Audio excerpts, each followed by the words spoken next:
மோடி முன்னாடி திராணியாக தைரியமாக அனைத்து இந்திய அண்ணா திராவிட கழகத்தினுடைய முதலமைச்சர் வேட்பாளர் முதலமைச்சர் அண்ணன் எடப்பாடியார் என்று கூறியது எந்த ஒரு கூட்டணி தலைவரும் அல்ல.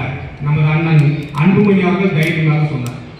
எல்லாம் மறைமுகமாக பேசுறாங்க. ஆனால் தைரியமா எடப்பாடி தான் இந்த தமிழகத்தை காப்பாற்றுவார், ஆகையால் எடப்பாடி தான் தமிழ்நாட்டுடைய முதலமைச்சர் ஆக வேண்டும் என்று இன்று வரை கூறிக்கொண்டிருப்போர் அண்ணன் அன்புமணி ராமதாஸ் அவர்கள். அவருடைய கட்டளை ஏற்று இன்றைக்கு பட்டிபூர்த்தி எல்லாம் ஒவ்வொரு கிராமத்திலும் ஒவ்வொரு பூத்திலும் பாட்டாளி மக்கள் கட்சியை சார்ந்த ஒன்றிய செயலர்கள், ஒன்றிய தலைவர், மாநில மாவட்ட நிர்வாகிகள், கிளை பொறுப்பாளர் அனைவரும் ஒன்று திரண்டு இது போல பூத் கமிட்டி திருவிழாவை வெற்றிகரமாக 7ஆம் தேதி வரை நாளை மறுநாள் வரை இதை முடிக்க இருக்கிறோம்.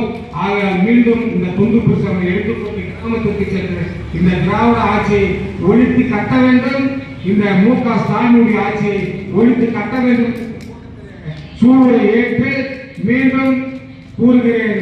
இந்த ஆட்சிக்கு சாவுமணி அடிக்க வேண்டும் என்று சொன்னால் தேசிய ஜனநாயக கூட்டணியுடைய வேட்பாளருக்கு தேசிய ஜனநாயக கூட்டணிக்கு தலைமையேற்று இருக்கிற அண்ணன் எடப்பாடியார் அவர்களால் மட்டுமே ஒரு நல்ல ஆட்சி இந்த தமிழ்நாட்டிற்கு கொண்டு வந்து தமிழ்நாட்டிற்கு சேர்ப்பார் என்பதை